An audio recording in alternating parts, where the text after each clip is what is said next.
আমরা ক্ষমতায় আসার পরে পানিহাটিতে মদের টেক, সাট্টার টেক, চুল্লুর টেক যেগুলো আছে সব বন্ধ করা হয়েছে। কিন্তু ওনার টাইমে অন্তত কমসে কম 250 থেকে 300 সাট্টার প্যাড চলতো এখানে, সেটা আমরা বন্ধ করিয়ে দিয়েছি।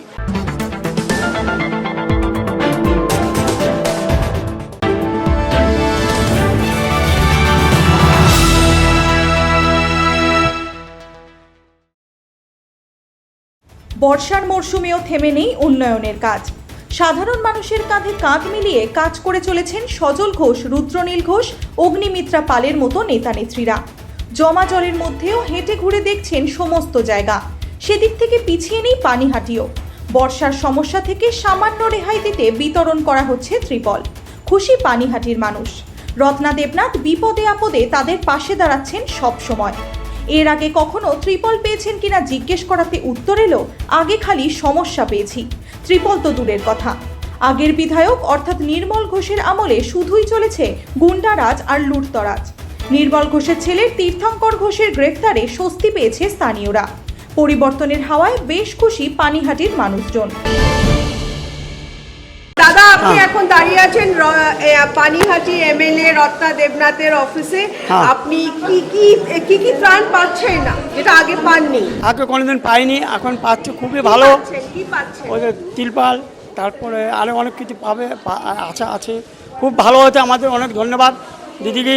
হ্যাঁ, আর এই জলের সময়, এই বর্ষার সময় কি রকম ভাবে সাহায্য করতে পেরেছে রত্নাদি? অনেক কিছু করেছে, এটা আর কি বলবো, আমার দিদি খুবই ভালো, অনেক ধন্যবাদ আমরা জানাই। সবার জন্য ভালো মঙ্গল হোক এটি চাই, সবার মঙ্গল হোক এটাই সবাই চাইবে। আমাদের সব প্রবলেম দিদির কাছে এসে আমরা যখন যা অভিযোগ থাকবে দিদির কাছে এসে জানাবো, দিদি সেটা সলভ করবে, এটাই আমাদের কথা। দিদি ভালো রাখবে, আমরা ভালো থাকবো। এই বর্ষাকালে কি পেয়েছেন? আমি সবে একটা তিরপল নিতে এসেছি, সব তিরপল পাচ্ছি। এর আগে কি আপনারা পেতেন এই তিরপল? এর আগে সেইভাবে আমরা তিরপল পাইনি কোনো সময়। এই প্রথমবার পানিহাটি থেকে আপনারা আমি একটা তিরপল পাচ্ছি। ফ্রিতে তিরপল পেয়েছেন। রত্নাদিকে কি বলতে চাইবেন? ধন্যবাদ জানাবো দিদিকে। ধন্যবাদ হয়েছে, তাই আমরা রত্নাতে ভালো হোক, মঙ্গল হোক, দিদি মঙ্গল হোক এটাই চাইবো, সুকামনা চাইবো দিদি।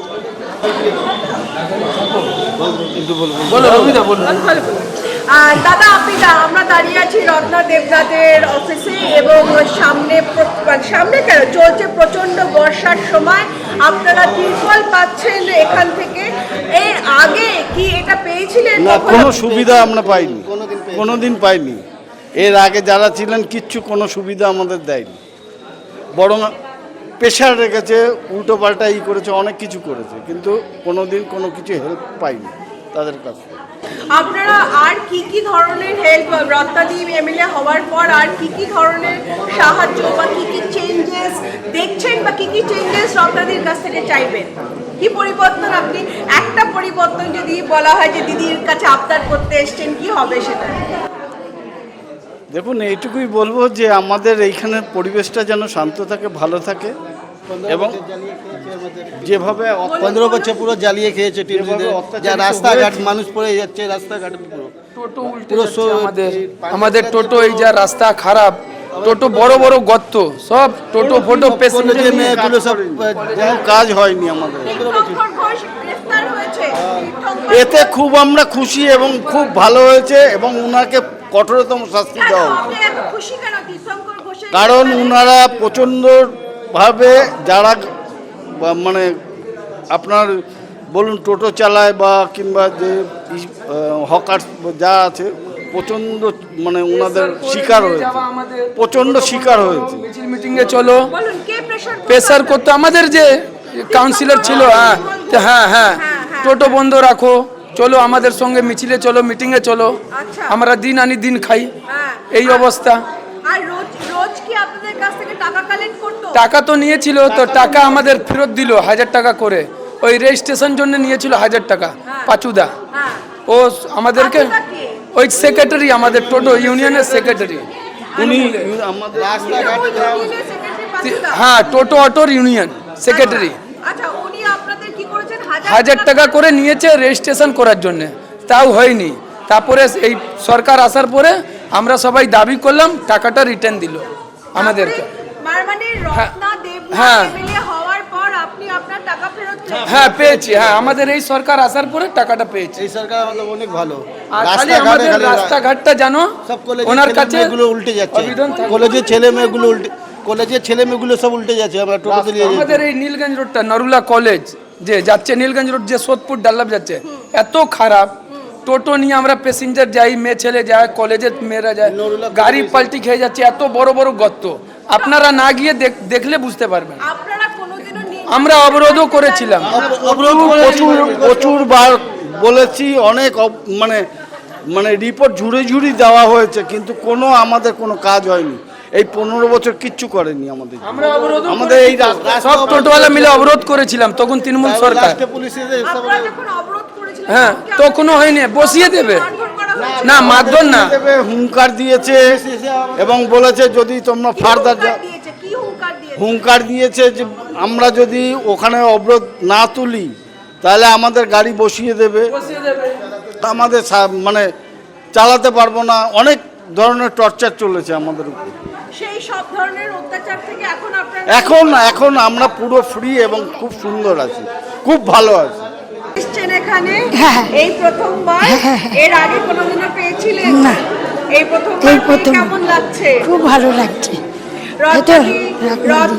রত্না দেবনাথ আসার পর এই থেকে প্রথমবার বর্ষার সময় একটা পেলেন। পেলাম। কেমন হ্যাঁ, লাগছে? খুব ভালো লাগছে। পানিহাটি এরকম পানিহাটি, হলদর বসু রোড পানিহাটি, হ্যাঁ জয়গোপাল রায়চৌধুরী রোড, ওটাও রাস্তাটা খুব বাজে, ভেঙে চুরে তীর্থঙ্কর ঘোষ যে গ্রেফতার হয়েছে, ওনারা কি ধরনের অত্যাচার করতো পানিহাটিতে? পানিহাটিতে আমি তো ওইসব জানি না, আমি তো কাজ করে খাই। কোন রকম নারী নিরাপত্তার উপরে কখনো কিছু আপনারা দেখেছেন, ফেস করেছেন? রাস্তাঘাটে চলতে গিয়ে কোনো কিছু ফেস করেছেন নাকি আপনারা মনে করেন যে পানিহাটি নারীদের জন্য নিরাপত্তার জায়গা খুব ভালো? রত্না দেবনাথের কাছে যদি আরো কিছু চান, মানে ধরুন আমি যদি হ্যাঁ, আমার এই কি ভাড়া বাড়ি থাকি, আমি ঠিক মতন ভাড়া দিতে পারি না, কাজ করে খাই লোকের বাড়ি, ঠিক মতন দিতে পারি না, ওইটুকের জন্যই আমার বড় কষ্ট। সেইটুক যদি উনি কিছুটা একটু হেল্প করে তবে আমি একটু খুশি হই। বিজেপির এক সদস্যের সঙ্গে কথা বলে নিল ট্রু নিউজ বাংলা। তিনি জানালেন পানিহাটির 6 বারের বিধায়ক নির্মল ঘোষ করেননি কোনো কাজ। পানিহাটিতে জল জমার সমস্যা বহুকালে, এ বিষয়ে বহুবার বলা হলেও নির্মল ঘোষ কর্ণপাত করেননি বলেই জানায়। আর সেখানে মাত্র 2 মাস হওয়া বিধায়ক রত্না দেবনাথ শুরুতেই জলের সমস্যা মেটানোর জন্য উদ্যোগী হন।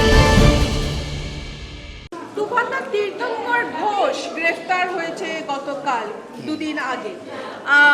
প্রথম প্রশ্ন আপনাকে, তীর্থঙ্কর ঘোষ এবং তার বাবা নির্মল ঘোষ নাকি পানিহাটি ত্রাণ করে ত্রাস ছিল, আপনার মুখ থেকে শুনতে চাইবো কি ধরনের, কিছুটা আমরা শুনলাম অলরেডি, কিন্তু আপনার মুখ থেকে শুনতে চাইবো কি ধরনের ত্রাস করে রেখেছিল। দেখুন, উনি দীর্ঘদিন ধরে পানিহাটির শাসনতন্ত্র প্রতিষ্ঠা করেছিলেন। আপামর পানিহাটিবাসী জানে যে কিভাবে তোলাবাজির একটা সক্রিয় ভূমিকায় ওনারা ছিলেন। রেল লাইনের পাশ থেকে সারা পানিহাটিকে যখন ওরা কন্ট্রোল করতেন, তখন বাদ বিচার করতেন না কে গরিব কে বড়লোক। আপামর দৃষ্টিভঙ্গিতে সবার কাছে উনি তোলাটা তুলেছেন। তোলার পরিমাণ, যদি একটা টোটো স্ট্যান্ডে আপনি নেমে যান তাহলে তোলার পরিমাণটা দেখবেন, একটা 20-22টা টোটো চালায়, সেখানে তোলার পরিমাণটা হচ্ছে 8 থেকে 10 লাখ টাকা বা বছরে তোলা হয়। কিভাবে সম্ভব?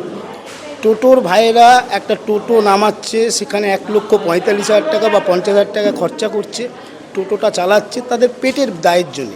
তার উপরে তাদের থেকে 70,000 80,000 টাকা করে নেওয়া হতো খালি রুটে চালাবার জন্য। তো তোলার মান্থলি নয়, টোটোটাই যে নামানো হবে তার জন্য 70 থেকে 80,000 টাকা এককালীন নেওয়া হতো, প্রতিদিন 50 থেকে 60 টাকা করে নেওয়া হতো। তো তোলার পরিমাণটা একটা টোটো স্ট্যান্ড থেকে আপনি বুঝতে পারছেন কী পরিমাণ তোলা হতো। আমরা ক্ষমতায় আসার পরে পানিহাটিতে মদের টেক, সাট্টার টেক, চুল্লুর টেক যেগুলো আছে সব বন্ধ করা হয়েছে, কিন্তু ওনার টাইমে অন্তত কমসে কম 250 থেকে 360টার প্যাড চলতো এখানে, সেটা আমরা বন্ধ করিয়ে দিয়েছি।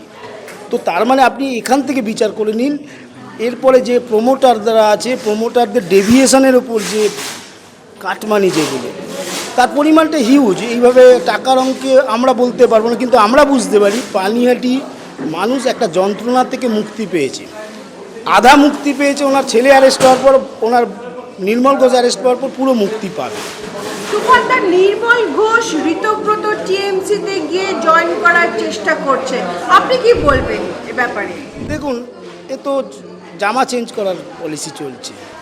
একটা তৃণমূল, সেটা এখন দুটো ভাগে বিভক্ত। আমরা শাসক দল, আমরা এখন বিচার করতে পারছি না কে অরিজিনাল তৃণমূল, কে ডুপ্লিকেট তৃণমূল। তো এটা আগামী দিনে মানুষ বিচার করবে, এখানে আমাদের বিচার করার কিছু ব্যাপার নেই। আমরা ওদেরকে বলছি যে একটা বিরোধী দল আসুক, যেটা সরকারও সমর্থন করবে যে হ্যাঁ এরা অরিজিনাল বিরোধী দল, কিন্তু সেটা আমরা এখন সেই ডিসিশনই আসতে পারছি না। তুফানদা, এই যে নির্মল ঘোষ এবং তার ছেলে তীর্থঙ্কর ঘোষ, বেসিক্যালি আমি নির্মল ঘোষেরই কথা বলবো, উনি হয়তো দুবারের বিধায়ক বা তিনবারের বিধায়ক ছিলেন, কি কি কাজ করেননি?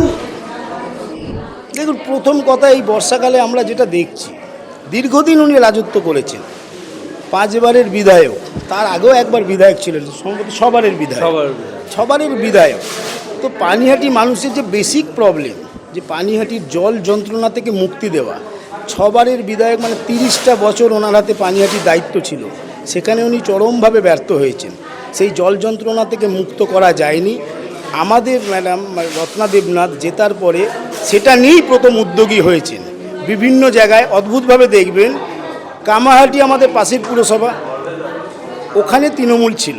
পানিহাটি এখানকার পুরসভা, এখানেও তৃণমূল ছিল, কিন্তু পানিহাটির জল কামাহাটি দিয়ে বেরোতে পারবে না সেরকম ব্যবস্থা করা ছিল, ব্যারিকেড করা ছিল। পানিহাটির জল পানিহাটিই জমে থাকতো।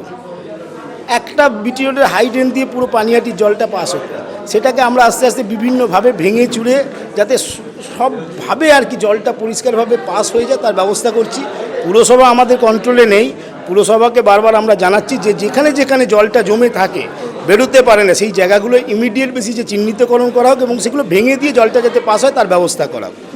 এই ব্যবস্থাটা এই প্রথমবার নেওয়া হলো, এর আগে আমরা দেখিনি, এর আগে কোনোদিন দেখিনি। আমার বাড়ির সামনে কোনোদিন জল জমতো না, এখন আমার বাড়ির সামনে 1 হাঁটু জল জমে। অদ্ভুতভাবে দেখি ড্রেনের গভীরতা কম, কিন্তু রাস্তা উঁচু হয়ে যাচ্ছে, ফলে তো জলটা রাস্তা দিয়েই পাস হচ্ছে। তো মানুষের ঘরে জল চলে যাচ্ছে, আর মানুষের ঘরে জল ঢুকলে 7 দিন ধরে 10 দিন ধরে জল নামে না।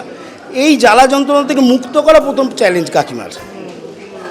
তুফানদা, নারী নিরাপত্তা একটা বিশাল বড় ব্যাপার হয়ে দাঁড়িয়েছে বাংলায় আজকের দিনে।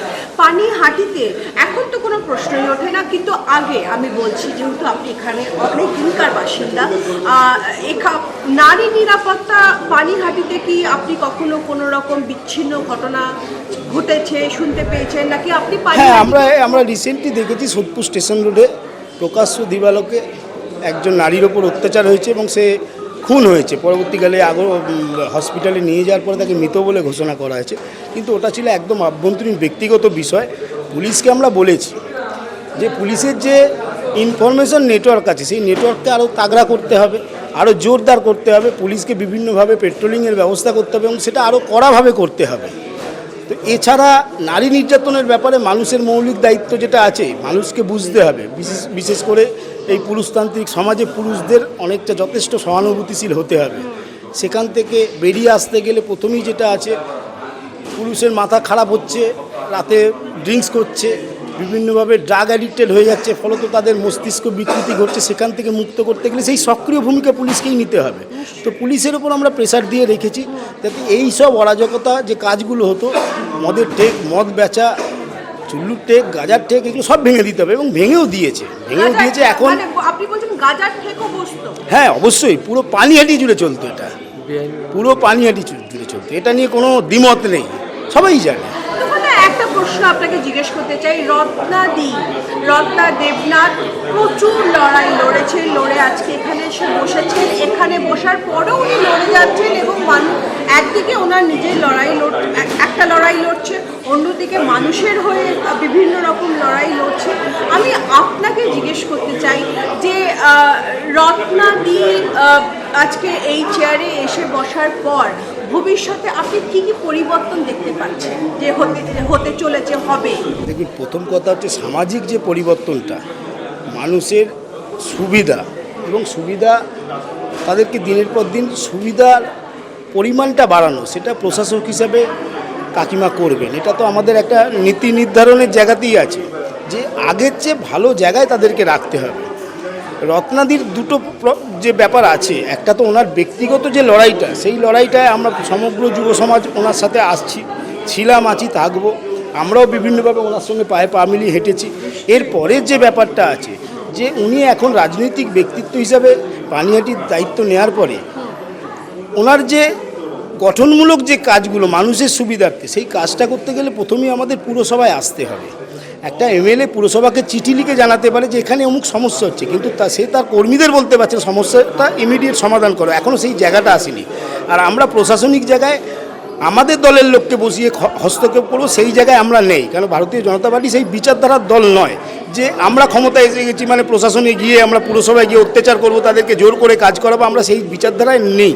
তো সেই জায়গায় আমরা ধীরে ধীরে রাজনৈতিকভাবে ওখান থেকে তৃণমূলকে আমরা সরিয়ে দিয়ে ওই পুরসভা যতক্ষণ না আমাদের দখলে আসে ততক্ষণ পানিহাটির পূর্ণাঙ্গ যে উন্নয়ন, সেই উন্নয়ন সম্ভব হবে না। তুফানদা, ফেরত আসবো নির্মল ঘোষ, তীর্থঙ্কর ঘোষের ওপরে। নির্মল ঘোষ যাতে গ্রেপ্তার হয় তার জন্য আপনারা একটা জনরোষ বিক্ষোভ কেন করছেন? করতেই পারি আমরা আশা করছি জনরোষটা স্বতঃস্ফূর্তভাবে হোক। ভারতীয় জনতা পার্টি জনরোষ করলে নির্মল ঘোষ বাড়িতেই আসতে পারবে না, সেটা আমরা চাইছি না। মানুষ এগিয়ে আসুক। আলটিমেটলি ওনার যে কুকীর্তি ছিল তার জন্যে সাফারা রয়েছে মানুষ। তো মানুষকেও অভয়ের বিচারের দাবি যেভাবে রাস্তায় নেমে আসতে দেখেছি, আমরা চাইছি মানুষই নেমে আসবে নির্মল ঘোষের এই কুকীর্তিগুলোকে ধরার জন্য এবং তাকে অ্যারেস্ট করার জন্য, তার দাবিতে প্রতিবাদের জন্য মানুষকেই আমরা আহ্বান করছি আপনারা নেমে আসুন।